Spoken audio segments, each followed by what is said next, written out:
Good morning, students. Today I am going to explain Movements chapter 6 Weathering the Storm in Idsama. At first, I discuss the theme of the story. The story Weathering the Storm in Idsama is based on a real life situation. In the story, the author is referring to the actions and reactions of people who are affected by natural calamities. The focus is on the selflessness, community welfare, family, and weathering any storm together. ये जो story है, इस story का जो theme है, इसमें यह बताया गया है कि किस तरह नेचुरल क्लेमिटीज़ के समय में लोग जो हैं अगर अपने स्वार्थ को त्याग दें, एक दूसरे का हेल्प करें, तो बड़े से बड़े नेचुरल क्लेमिटीज़ को भी ह्यूमन बींग्स बड़े आसानी से उसके तकलीफ़ों को बांट कर, दुख तकलीफ़ों को बांट कर आराम से उस चीज़ से छुटकारा या निपट सकते हैं. Now I am going to tell you the summary of the story. Weathering the Storm in Irsama narrates the adventures of a young man, Prashant, who was marooned on a rooftop for 2 nights following a dreadful storm. The calamity was struck on 27th October 1999. Prashant had gone to the coastal town of Irsama in Odisha to spend a day with his friend 7 years after his mother's demise. प्रशांत एक young boy का इसमें story है जो अपने mother के मरने के 7 साल बाद अपने एक दोस्त जो इरसामा में रहता है वहाँ पर उसके साथ कुछ दिन व्यतीत करने के लिए जाता है. It was that fateful day the storm lashed in full fury with heavy wind and rain. लेकिन उसी शाम को क्या होता है कि बहुत ज़ोर से आंधी तूफान आ जाता है. Trees were uprooted, houses were flooded and people were stranded.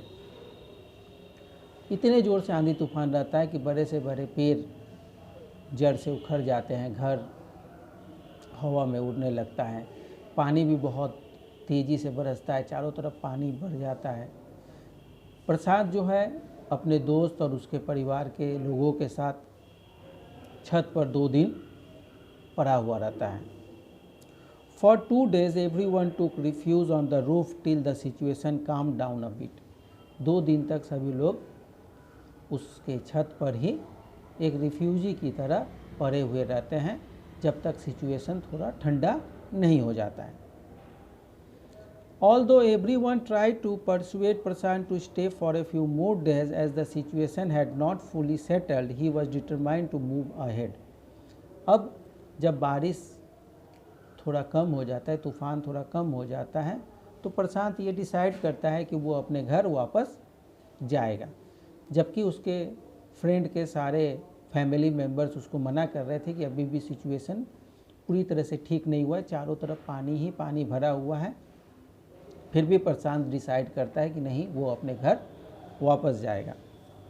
Using a stick to guide him he waded his way through the water to his village that was situated 18 kilometres away. कह रहा है कि चारों तरफ पानी भरा हुआ था, तो वो क्या किया, एक डंडे का सहारा ले लिया, इसलिए कि डंडे से उसको पता चलेगा कि पानी कहाँ पर कितना गहरा है.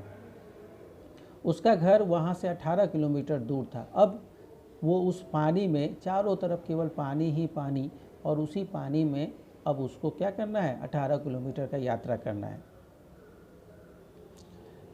लेकिन उससे भी बड़ा और ख़राब सिचुएशन ये था कि उस पानी में चारों तरफ केवल लाशें ही लाशें थी.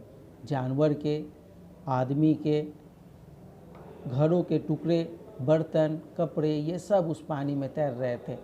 और उसको पार करते हुए प्रशांत किसी तरह अपने जब घर पहुंचता है तो वहाँ पर देखता है कि उसके घर के जगह पर कुछ भी नहीं है, चारों तरफ पानी में सब कुछ डूब गया है. वो बड़ा निराश हो जाता है कि कहीं उसके सारे पेरेंट्स, फैमिली मेम्बर्स कहीं मर न गए हों.